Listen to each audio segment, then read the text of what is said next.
Broadcasting from Hollywood, California, it's Grant's Rants, Hollywood Talk.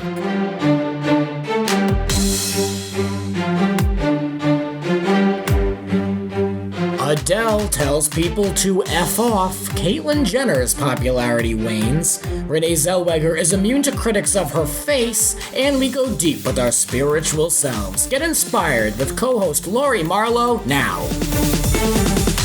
Let the ranting begin. I'm sitting across from Lorrie Marlow. I'm so excited for this show. Author, actor, illustrator, and spiritual eclectic. And I just find Lorrie to be brilliant, and she's such a supporter of this show. It makes me feel like I'm really doing something big here with this podcast. No, so Grant, you are. Thank you. Lorrie, we have known each other for a while now, actually, longer than we think.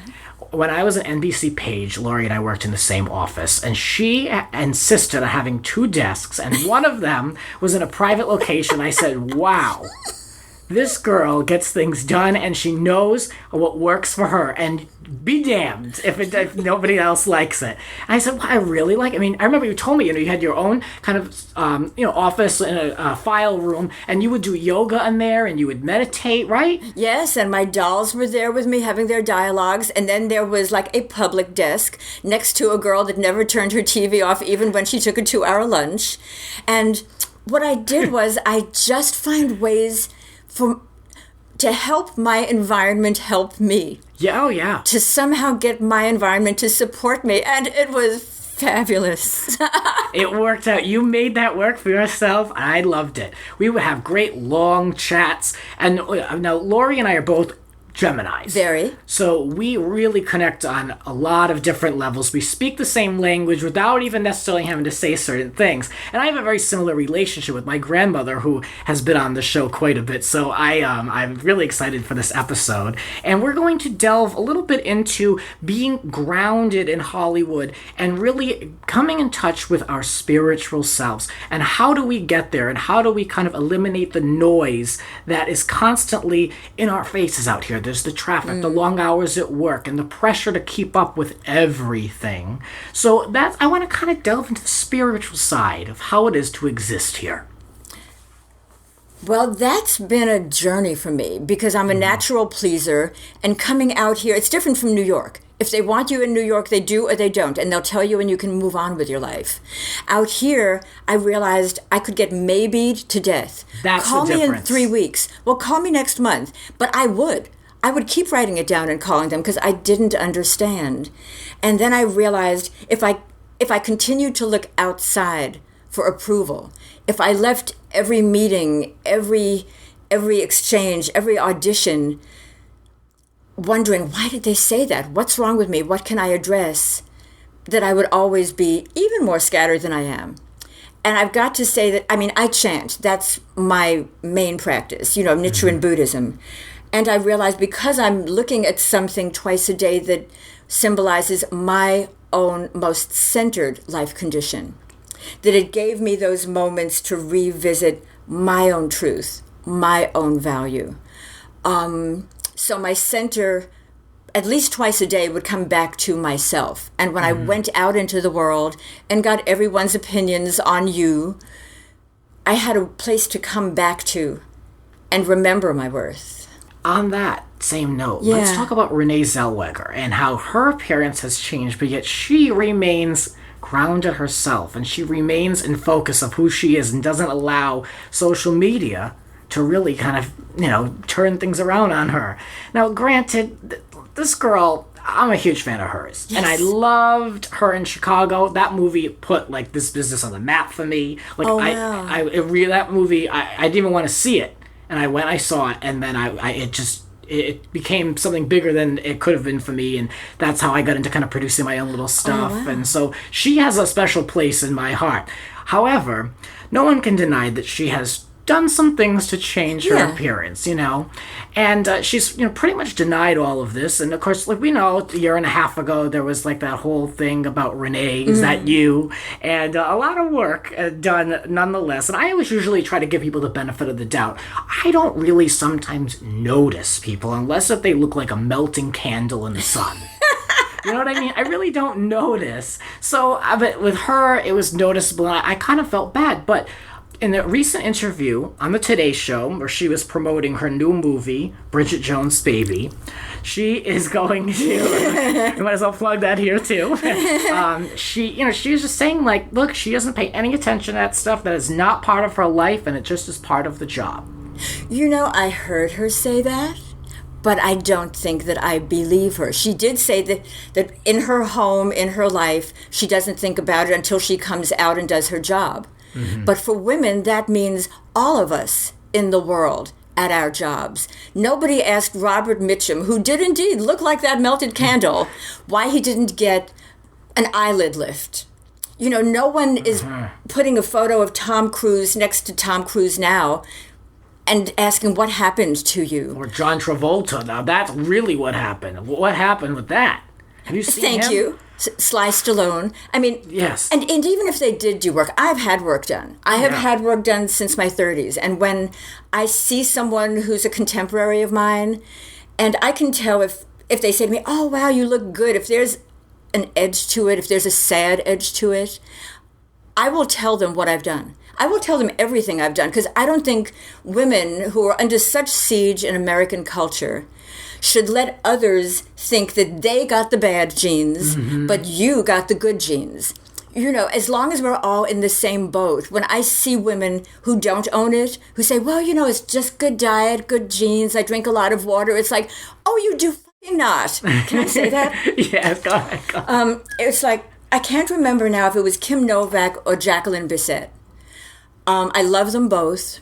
They are both amazing actresses of a certain period. And in the same year, they had Kim Novak, because there was a documentary, and she was on TCM, and she was amazing and eloquent and extraordinarily vulnerable. And Jackie Bisset, who had won an award.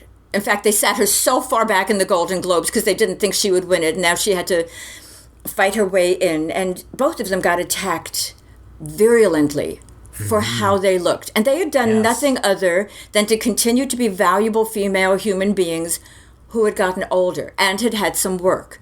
And now people debated that work. And one of them, and it was such a great remark, I wish I could remember who said, what happens to women, and maybe they were talking about in the business, they said, we're attacked for getting older, for looking older. But then if we take measures to address it, then we're ridiculed. So there's nothing we can do. It does kind of put people in a position, where they're damned if you do and you're damned if you don't. Yeah, and it's like there is a certain style of beauty that cosmetic surgery has created, and I am good with it. You know, you recognize it, you know you're seeing something that's engineered, but if it's done artfully, it's like, yes, Joan Rivers, you do look immeasurably better and different than if you had aged naturally. And I respect you. And I love you. And thank you, Phyllis Diller, for admitting every cosmetic surgery you did. I love you too. It does make people feel better when they admit it. A lot of these people, like, they'll come on these morning talk shows and they'll just lie straight because to your face. Then like women Randy are Glanville. punished for having done anything. It's like it's not enough for you to look beautiful. You have to look beautiful naturally. So there really is no way you can win. You're punished for growing old. You're punished for having any plastic surgery unless you can't see it. And if you can see it at all, but we know that there are actresses, Susan Sarandon, you know, whoever, amazing actresses. If you are over 45 and you have a great profile, your neck and chin, you've had something done. I don't care whether it's Botox or whether it was a lower face and neck lift. You've done something. I was thinking about Greta Garbo. I think she would feel vindicated for her decision to disappear after a certain age, to not let people see her, and to decide to never, ever work again and not be seen in public. Because perhaps, being a Virgo, perhaps she saw this coming, this age of deep punishment and anxiety in society to see a woman get older. I think it's anxiety. Yeah, I think there's something tied to that, definitely. And you know, regards to be beyond something like plastic surgery, looking at the whole breastfeeding movement that has women having even more pressure. This is a younger age now, when women have this question whether they, so it's at all ages, at all times. But, basically Adele now is speaking out about this pressure to have to breastfeed. She has she has a son that is 3 years old. And she claims that she was able to breastfeed for 9 weeks. And then after that, that was it. And she's basically, she was in an interview and they asked her about this. And she said that, people can go after themselves who who put pressure on people to do this. She said, it's ridiculous. It's effing ridiculous. And, of course, someone has to show out and show their ass. So this time it was Chef Jamie Oliver, and he said... And Jamie is a male. Yeah. A male. Yeah. Here we go. He says, "We have the worst breastfeeding in the world. It feeds all sorts of things like stunting, obesity, and health." So he's just feeding into the usual. Now, the conversation about breastfeeding has been done and been made.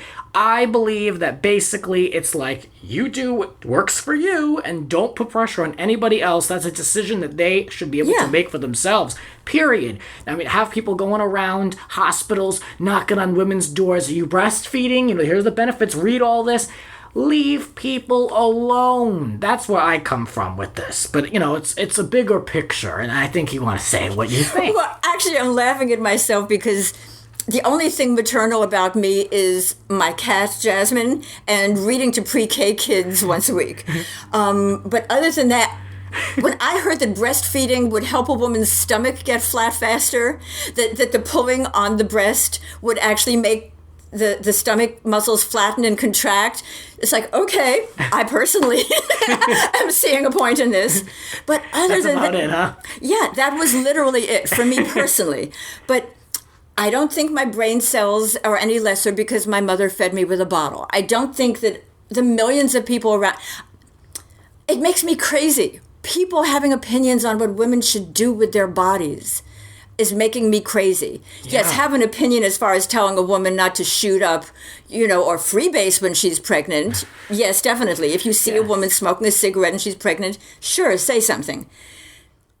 But to take ownership of women's bodies, I'm addicted to that TV show, Jane the Virgin. Mm-hmm.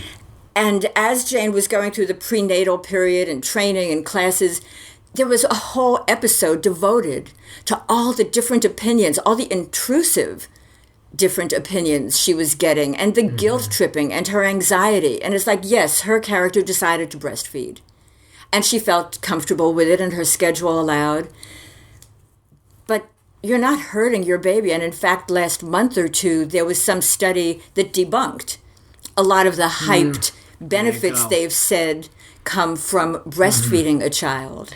See, I feel like it's going to be like eggs. Like, they say, like, eating eggs, it's good for you. Then next year, it's bad for you. Then it causes cancer. Then it couldn't be anything better for you to have, but you shouldn't eat it raw. But if you eat it raw, there's more benefits. So it's like, I feel like it's going to be like that. Like, they'll just never really come to a conclusion, and someone's always going to make someone feel bad.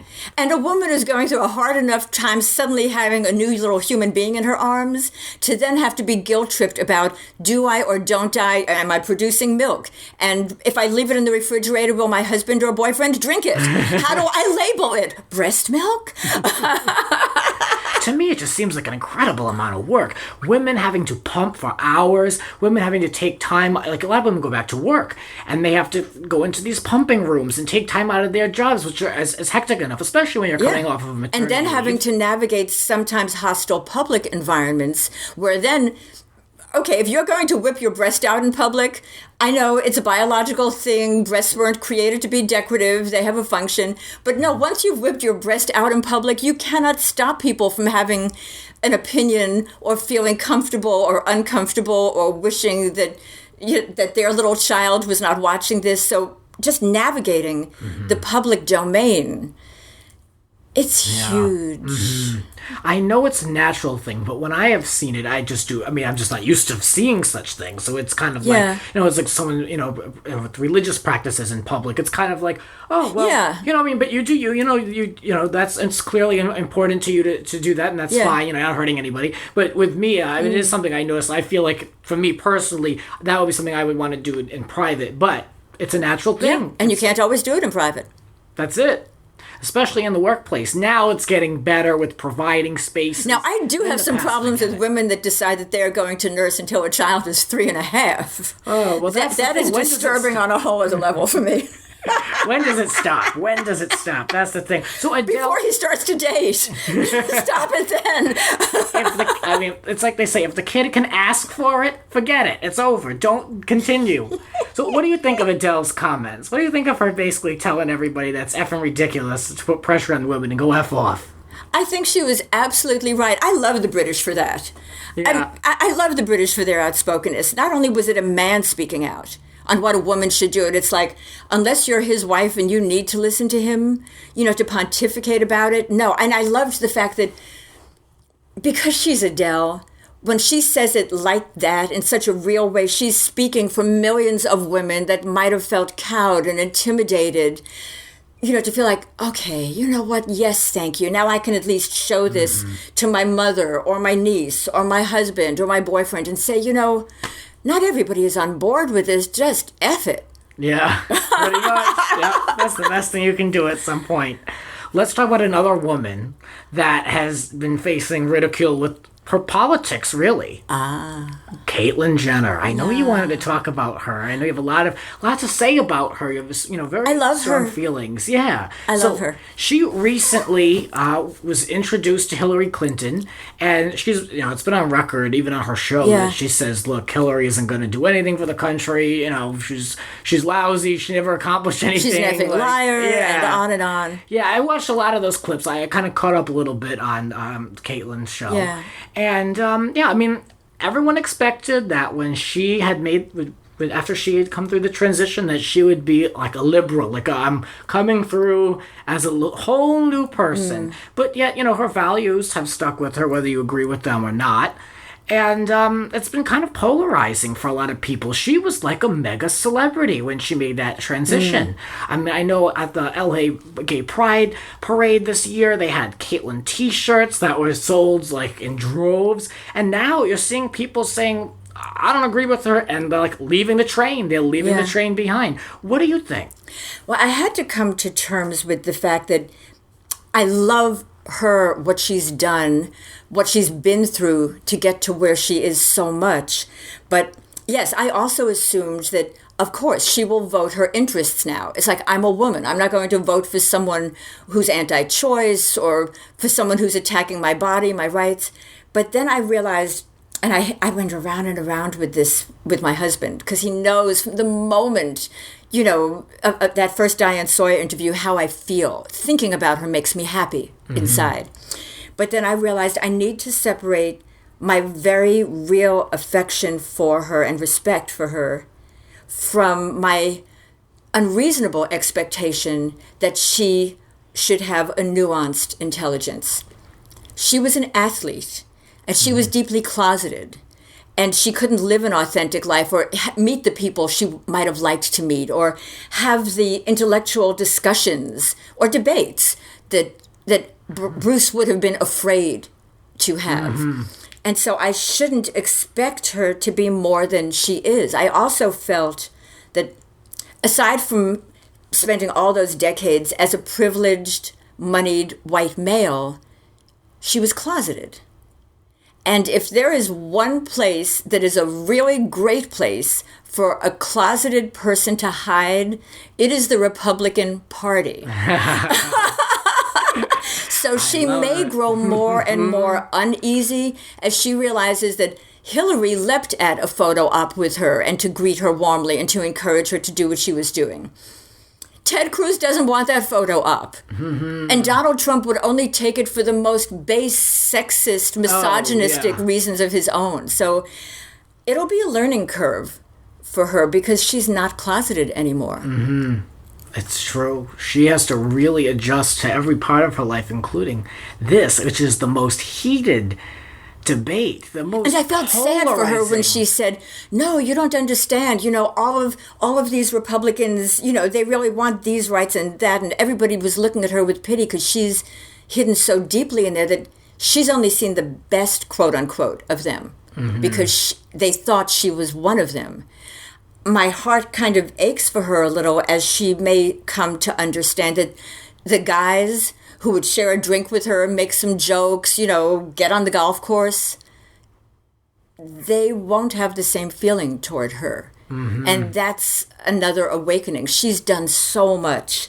She's grown so much in 6, 7, 9 months, but she has some rough experiences to go with people that she thought embraced her as Bruce. I'm going to bring that together with our Rene Zellweger and Bring it all Kim together. Novak thing. Yes. Aside from how much I appreciate her vulnerability, her willingness to grow, the burden of having to do this in front of everybody,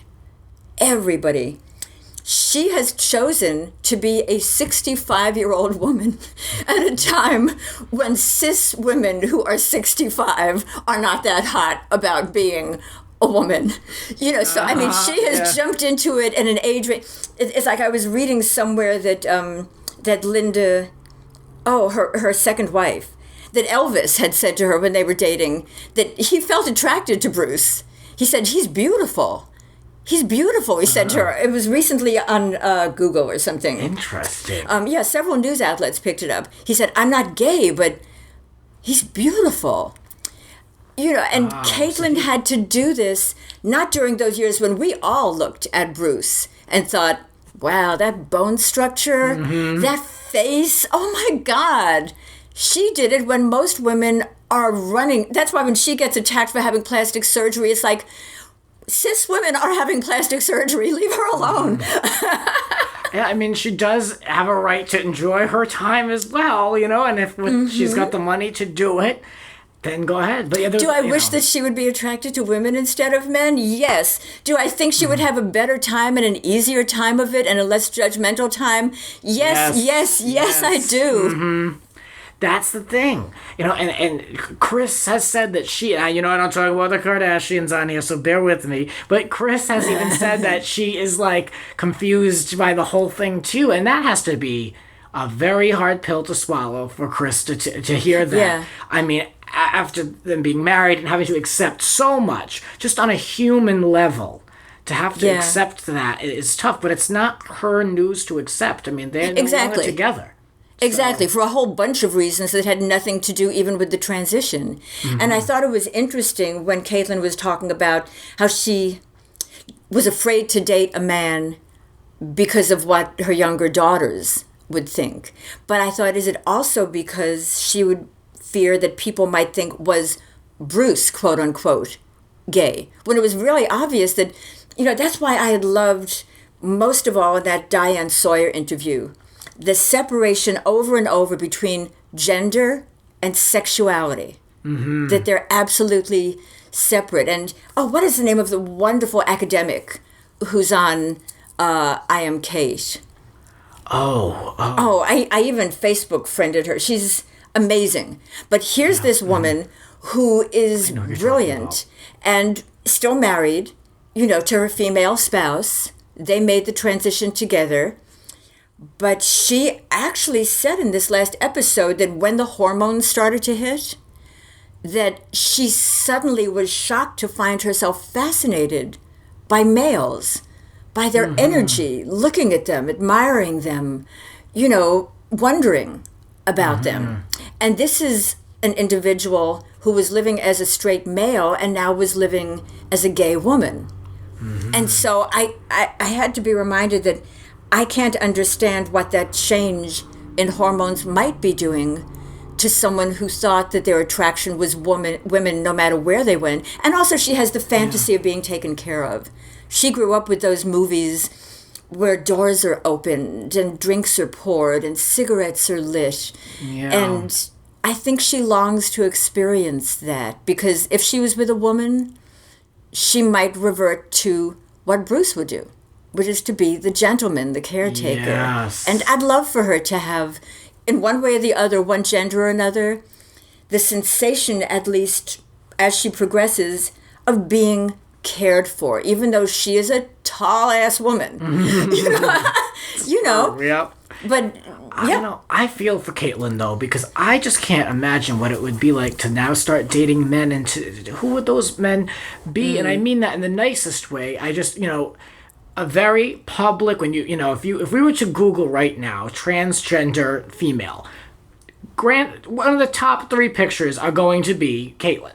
So it's like, It's almost like now she's become a poster child for this, and it's very hard to be private. I mean, everyone knows. So who do you find that would be a likely companion, that would be so open-minded and understanding, and perhaps even a fan of Bruce, perhaps someone who had a poster of Bruce? I think the problem with dating a man is, and watching Caitlyn in that, Candace in that last episode nailed it for me, because we know that Candace has had all the surgery. Mm-hmm. For all intents and purposes, no matter how you slice it, that is a woman that a man could function with who thought of himself as a straight man. And yet she still has problems. We don't even know how Caitlyn would navigate, or we don't need to know. We have no right to know any more details about any other surgery she ever does or doesn't do. Yeah, sure. But it was interesting seeing Caitlyn, who had been let down in the realm of cis men, find that there was a transgendered male. There were 2 of them on the last show, and one of them, well, they were both appealing. One of them was particularly appealing in a very Italian kind of way. And she found herself vibing with him. And she admitted in Caitlyn's presence that perhaps she had been limiting herself, that she had not considered the transgendered males that had gone through their own journey. Yes. And that Candace was now opening herself up to being with a man who understood more of who she was, and what she had experienced in her life, because they were tasty and they treated her like the woman she is. And it was thrilling to see her get to that, because I thought, she's been out there so long. For Caitlyn to see someone who thought she knew exactly where her attractions lay, open it up. It's like, it's like black women saying, maybe I could date a white guy. Like that film, Something Different. Maybe I could. It's like I hadn't realized that we are all drawing lines about who we could be attracted to. Love you, Kristen Stewart. Glad you came out for No Boundaries lately. We all draw, I like this type, not that type. I like men, I like women, I like this kind of man, this kind of woman. Or do we? Until we meet a person who makes us think, oh, but I like this. I totally agree. I think the new thing is, and that's not, I don't even mean the new thing like a trend. I don't want to say it that way, but it's so acceptable now to be sexually fluid. And I think that's such a great thing, because why put labels on people and limit yourselves? I love options. Jenny Boylan. I'm sorry? Jenny Boylan. I'm sorry. I had to blurt it out. The academic, the amazing academic. Thank you. That woman that you mentioned. Yes, on Caitlin's show. Yes. Yes. Thank you. Sorry. I just think all options should be on the table in life. Why limit oneself? And that's to anything. I mean, if you can afford it and it's the right thing for you, in general, just in general. So like you mentioned, Kristen Stewart, I think, fluidity is the new way to go. And I think of Jenny Boylan's wife. Jenny Boylan's wife was a straight woman with a man she assumed was straight. But once that human being, that entity with everything she loved became a woman, would she label herself a gay woman now? Yes, I'm still... It's like, no. She is a woman who loved a person, who still loves that person. And they're married. It. Yeah. And that's it. You're listening to Grant's Rants. Please rate, subscribe, and share on iTunes and social media. Spread the word. There are a lot more rants to come. Follow us on Twitter at Grants__rants. And now for the one-on-one. Lorrie and I are talking, and we're in Lorrie's home here. And the vibe here, and I could smell a beautiful scent coming down the hallway. I knew I was coming. It reminded me like I'm going to go in for like a yoga class or something. Like I just felt like my blood pressure could drop, the shoulders could relax, and we could just kind of just chat and enjoy. So I love the vibe in here. We're at her West Hollywood. We're just south of the Sunset Strip in West Hollywood, her pad. And how long have you lived here? I've lived here about 18 years. Wow. Since the moment my mother made me a gift of it. She said she didn't support my being an actress, but she would rather see me happy and safe while she was alive. And she did this amazing thing. And now me and my dolls, my stuffed animals are all happy and safe here. Well, it's definitely a peaceful and safe environment. We're sitting on the floor here, Lorrie's bare feet, we're just chatting it up. So that's the vibe, and that's really kind of what I have been trying to introduce to my life, is a little bit of a vibe, kind of taking the edge off of life. That's kind of been what my trajectory has been recently. I just a little bit, I want to talk about a little bit of a journey that I've been on that has inspired me to create this show today, specifically talking about spirituality and finding ourselves and just what we have to put out in the universe for our own beings. Last July, I was laid off from a job, and I thought it was kind of like, it was a great thing for me as like a human being, but financially it was a bad thing. And I was coming off a very stressful time with that job. It was not a good environment. So I started taking Kundalini yoga, and so that was what kind of got me on this path of where I am, of being able to really kind of do some self-exploration. Now, flash forward to like the beginning of this year, and I realized what I love about yoga is I like feeling sore the next day. That's good. But the part that gets me is the savasana. It's the meditation. That's what really has helped me. And so I said, well, why don't I take a meditation class? And I said, well, wait on that. Just wait on that. Because I had a lot of other things going on with trying to get other work. And, in this business, it's very, it switches with the tides. I mean, it's like you're working, then you're not, then you're up for something, then that fades away. You know how it goes. So I reached a point where my car had gotten totaled, and I was in another mess that was not brought on by my own self. It was just the universe, really, because pushing me and pushing me and pushing me. And so I finally had to make a decision, and Kevin Undergaro, who's the executive producer at AfterBuzz TV, had mentioned meditation. And I always said, well, that's so LA, like, I'm just not sure if I'm ready for such a thing. Like, I just don't know, what would I do? And then I said, you know what, when I was like, needed a moment for myself, I needed to, because I got in a very bad car accident on a Monday at 8:30 a.m. and I had to work for 12-hour days all the way till Friday, and so I had no time to process anything around me. And so I said, all I want is a minute to myself. All I want is a minute to myself to eliminate. I don't want a phone in front of me. I don't want to feel like I need to be somewhere. I don't want to have to worry about eating. So I said, just take this class. Take a meditation class. So I found a place in West LA, and I've been going there. And it has really helped me out so much with centering myself. I had a fantastic meditation where I had visions of light and beauty, and it was really something I just never thought I would experience, to be honest with you. And it has helped me really to come to conclusions and make moves, or at least prepare to make certain moves with myself to be able to better myself and to move in a different direction.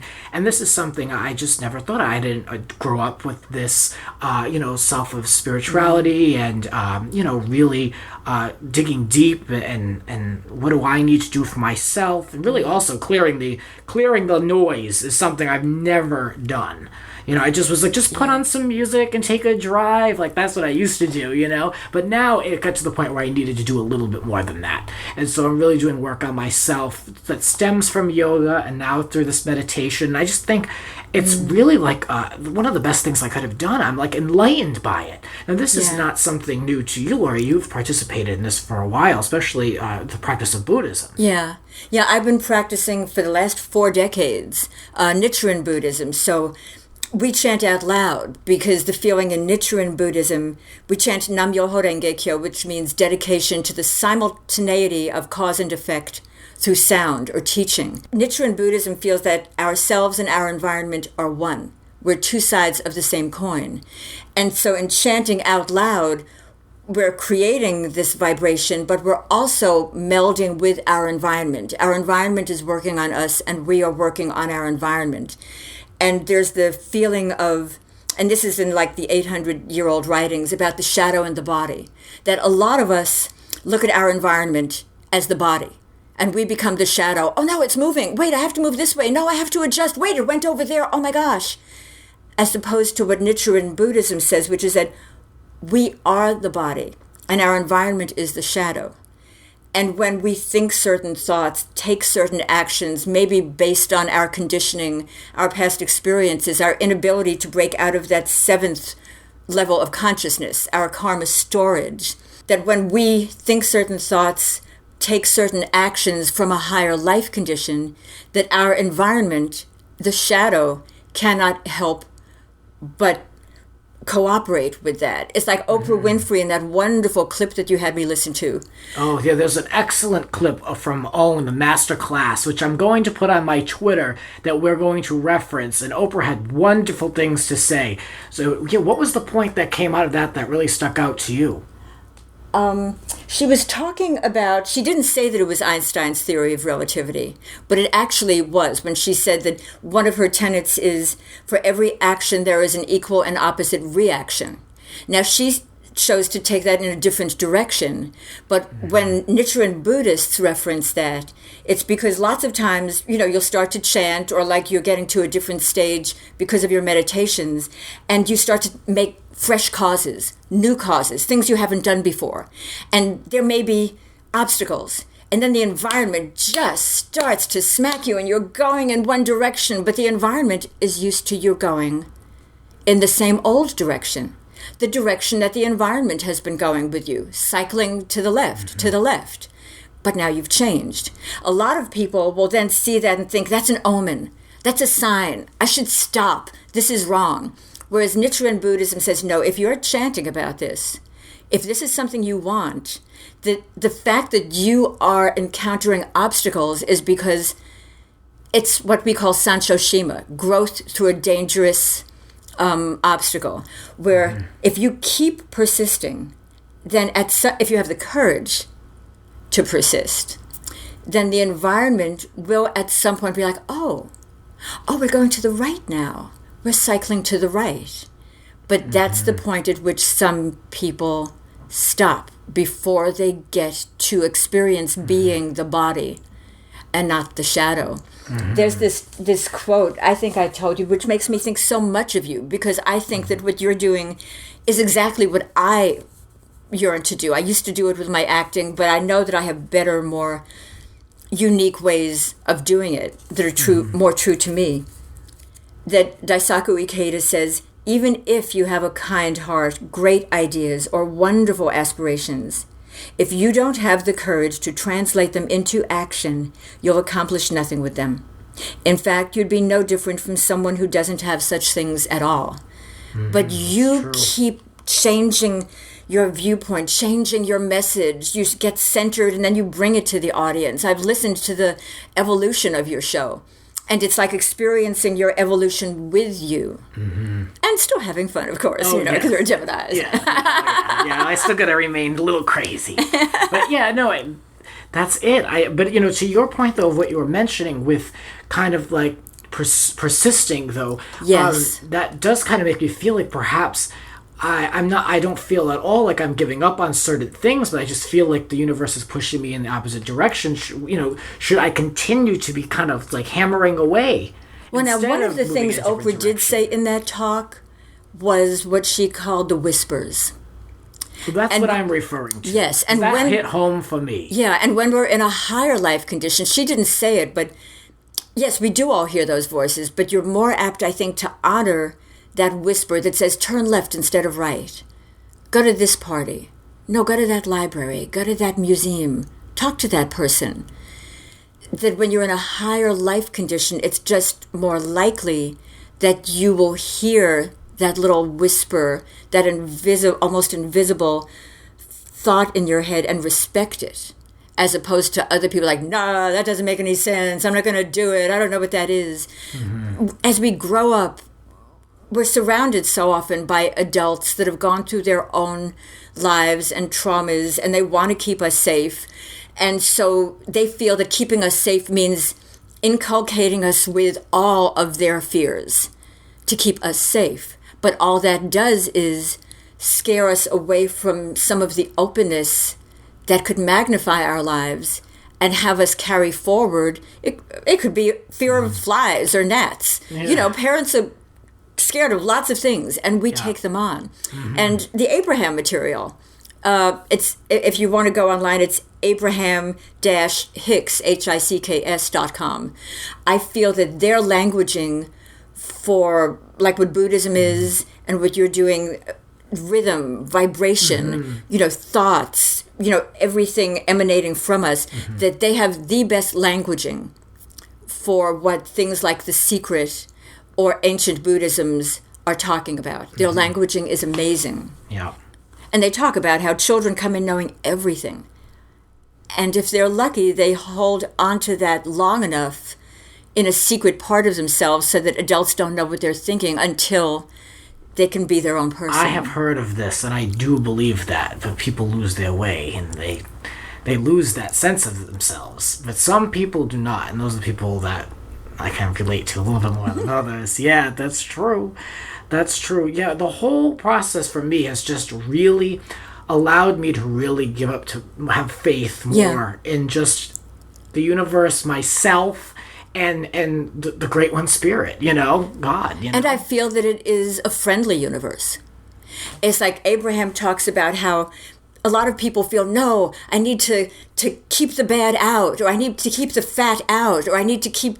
And it's like, no, it's a matter of, can you open your vibration and your life to let the good in? Because that's really what's out there, if we can open our lives up to it. So I do feel that it's a nurturing, friendly universe. I do. Yeah, and you have to. I mean, that's the only way to look at it. Like you're mentioning vibrations. I mean, you can't look at it negatively. Nothing will come. Well, things will come. They just won't be things that you want. Yeah, exactly. Pretty much.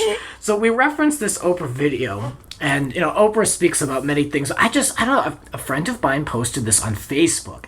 And it's 10 minutes long, and it's a lot of Oprah talking about very deep things. Some things I really had to think about. Every time I listen to it, I hear something different. And so I will tweet this out on my Twitter account, Grants__Rants, if you would like to check out the video. Something that stood out to me was she said that she doesn't believe in luck. It's just circumstance meeting opportunity. And I found that to be very interesting, especially for someone you could argue is a very lucky person. I think sometimes, we would call it luck. I think sometimes you see people that attract amazing things, no matter what practice they may be doing. But I think it's because, or no practice.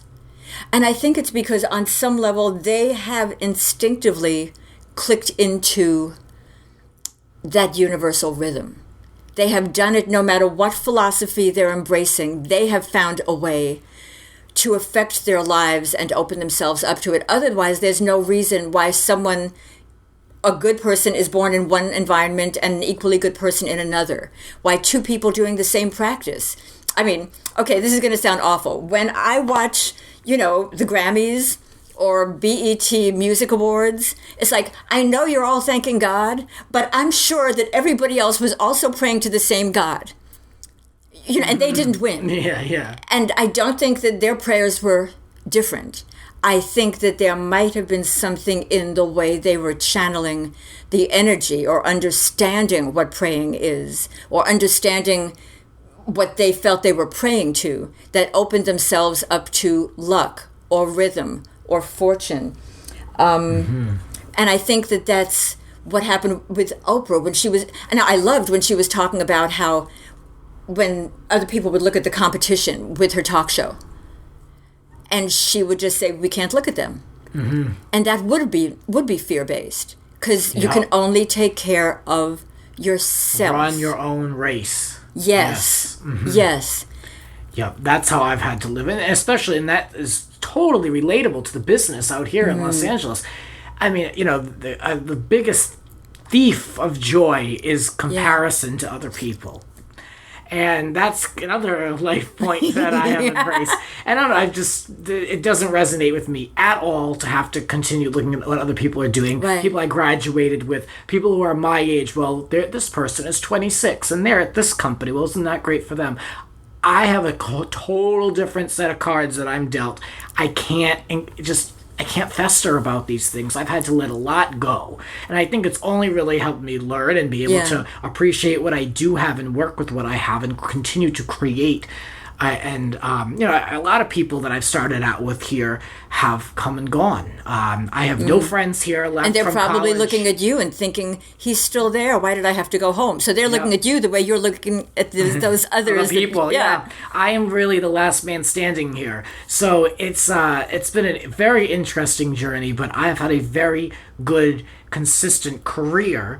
And I've really, up until October of last year, really defined myself by my career success. And since then, I have really flipped the script. And I've really focused more on what makes me a success as a person and not be so beholden to the resume. And I lived for a resume. I lived to not have gaps. I lived to move up, to make more money. I lived for that. And that's still a huge focus of why I am here and what I am doing, but it is not all of me. One of the things that I loved that she said that also mirrored something I heard at one of our chanting meetings from Buster Williams, who's a great jazz musician, is that you are the perfect entity to fulfill your dreams. But then for me, the key word is your dreams. It's like I can look at someone else's accomplishments, but I can't be in their heads or in their lives. And I can barely be in my head, in my life, to know what would make me happy, really. Not what I think would make me happy, what would really make me happy. And Buster Williams had said something wonderful at this chanting meeting. He had said, if a dream comes out of your life, if you conceived of it from your life, that means you have all the elements to fulfill it.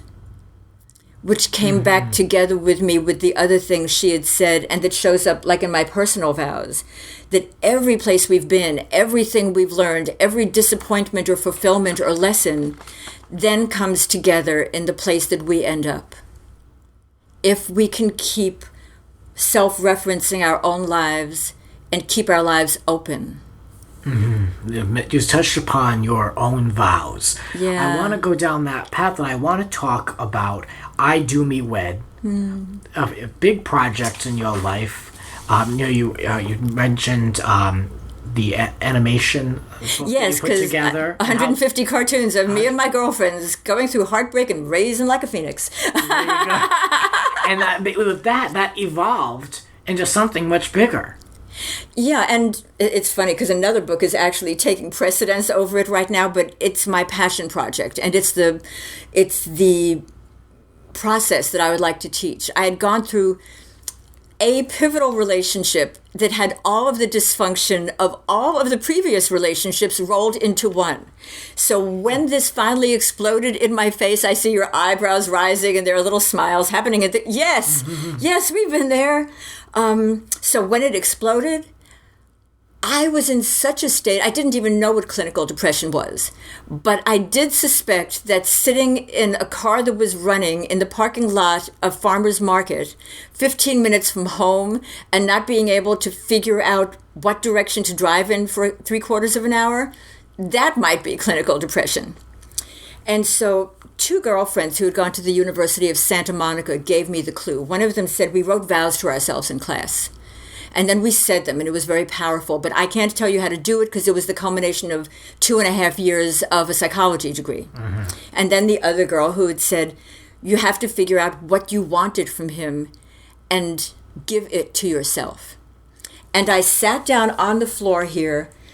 I thought, I will sit here until morning. I must figure out a way to marry myself, to embrace myself. And I started to think about when you love someone, and you don't even have to write the words. Vows come out of you. I'll always love you. I'll always trust you. I'll always believe the best of you. I'll always nurture you. I'll always do what I can to make you happy. And then when it comes to us, you're going out in that? I can't believe you said that. I can't believe you went, I'm so through with you. We say things to ourselves we would never say to a friend, certainly. And so I realized that as an actor, there are many ways into a character. And obviously I needed to get closer to myself. So I did 2 things. I externalized myself. I took a childhood photo that felt like me. It wasn't my prettiest photo, and I was definitely pre-adolescent before you start to rip yourself apart. But it was who I felt like inside. And I asked her the questions that an actor asks of a picture or a painting when there's not enough information about a character in the script and you want to know more. And I found myself writing pivotal questions to this little girl. You know, things like, what are the things I say to you that hurt you? What positions do I put you in that you wish I wouldn't? What are my beliefs about the way the world works that stop you in your tracks? How do I let other people treat you that you wish I would protect you from? And it's a list of 20 questions. And have you heard of left-hand, right-hand writing? It's like inner child work. Yeah, I actually have. And so that's exactly what I did. I wrote, so when I was having trouble with a question, I would write the question in my dominant hand. And then I would have her, my little Lorrie, my little photograph, write the answer in her non-dominant hand. You know where I heard this? Your video on YouTube. Oh, that's right. That's how I know it, yes. Lorrie has posted part of this documentary on her YouTube channel, yes. And you can see the doll, little Lorrie, at a screen near you. And so there were vows that I came up with based on the acting technique, that everyone's vows would be different, but after I came up with my top 5 vows, I carried them everywhere with me. They were in my bra. They were in my purse. They were at my altar. I got myself a ring that had love, honor, cherish. The same way that if someone is married and they're in a bar talking to someone tasty, but then they glimpse their ring and it's like, oh, I think I'm breaking a vow now, or very close to it. So that just the glimpse of that ring, as I was slandering my own life, or making causes that I knew would leave me in a bad place, or too hungry for someone's love or attention or approval, just a glimpse of that would just make me stop, because I knew I was breaking a vow to myself. So can I read some vows? Yeah. I have so many, but I keep writing different ones. I vow to appreciate and commend all, I repeat, all actions you make on my behalf, not replaying, amending, or regretting them. Confident that you acted with the full instinct, wisdom, and knowledge at your disposal at that moment on behalf of my happiness and highest good. Because I was always filled with regrets. Why did you say that? Or why didn't you say that? Or why didn't you think of that The worst then? thing you could do is regret, really. Instead of appreciating, I did my best. And I had a certain amount of information. And thank you for that. I vow to remember that although you have been shaped by your past, you are not limited by it. Everything you have experienced has given you a unique springboard and foundation that will catapult you from the present into your most wonderful future. Instead of the regrets about, I lost that job or that relationship, or I squandered this money, why did I do that? It's like, no. And then I had experiences from those things. And then they all came together. Oh, and then just this one. I promise to remember that being lovable and being perfect have nothing to do with each other. Please always know that I love you because you are perfectly you. Because I know I have deeply loved some deeply imperfect people, and I was right to love them. So I need to extend that to myself. To yourself. You owe it. You know what they say, you owe it to yourself. I love those. I think that's work that anyone should do, even in their own head. But to write it down, I'm sure is much better and more. So I would like to do correct. some workshops to lead people through it, like an acting class. Yeah, I can definitely see how that's rooted in acting, studying of characters, shaping, and all that. I'm familiar with that process. I know exactly where you're coming from. Lorrie, this conversation has just been great. It's been deep, huh? It's been kind of deep, guys. And I like it. I like that we're kind of expressing different sides to what it's like to exist, and what we're saying can apply to really anyone, anywhere. It doesn't have to be in Hollywood. So, Lorrie, what do you want to promote? What's coming up for you? What's going on? You know, I don't have anything in particular of my own I am promoting right now. I have a wonderful project that fell out of option with Jada and Will that I've now written the script on. So I want to keep that close to my vest because it's an extraordinary real life character and very dear to me. I Do Me Wed, which I do want to teach that. And if anyone were to get hold of me or inbox me on Facebook at Lorrie Marlow, I would hold small sessions, small intimate sessions, wherever they would like, just to put them through the process to creating and honing their own vows in 2.5, 3 hours. There's another book based on Nichiren Buddhism, The Victory and the Obstacle. That is with a wonderful agent now. So once again, you're not supposed to talk. And of course, my husband, Robert Hooks, we've co-authored his memoir, More Than Myself, at the crossroads of arts, culture, politics, and the civil rights movement. So that's probably first up because he's so visible. Yes. Wow. There's so much that you do, Lorrie. Gemini, Yep. It's like, who can keep up? But somehow we do. I just went through a list the other day of things that are on top of mind. Yeah. And there were about 11 items that were on top of mind. And it's all stuff that cannot slip. It's all stuff I have to do and deal with. And it's stuff I want to Exactly. You want to. You have Yeah. the appetite to do it. And as long as we have the appetite and the energy, who says you can't spread a wide net? Oh, I do want to mention, when you were talking about how we were talking about things of some depth and heft today, but with a certain spirit, there's a wonderful quote that that the head of the Producers Guild a while back gave to us at Studios USA. Angels fly because they take themselves lightly. The Dalai Lama has a sense of humor, and he is not talking frivolously, but yes, angels fly because they take themselves lightly. Words to live by, folks. I hope you got something out of this show for sure, because, man, there was a lot put on the table here, and I think it was just fantastic. And it's a great opposite way to look at life than what is given on television and what we see in the mainstream. And that's something that is true to this show. I said from the beginning with the Kardashians, you can get that news anywhere. But over here on this show, you can get news that you can't just get anywhere. So I like that. And I like that we can have these discussions. And I hope you found it as enlightening as I did. You guys can, you can always check us out on our YouTube channel. That's Grants Rants Hollywood Talk. And Lorrie, where can we find you on social media? Lorrie Marlow at Facebook. Go ahead. I am on Twitter under the same thing. And I am arm wrestling with myself to find out how to do a Squarespace site. Oh, yeah. But that's my own human revolution and hell. I bet. Yep. Well, that'll do it for us. Please feel free to check out Lorrie on social media, and don't forget to like Grants Rants Hollywood Talk on Facebook. Lorrie, thank you so much for the conversation.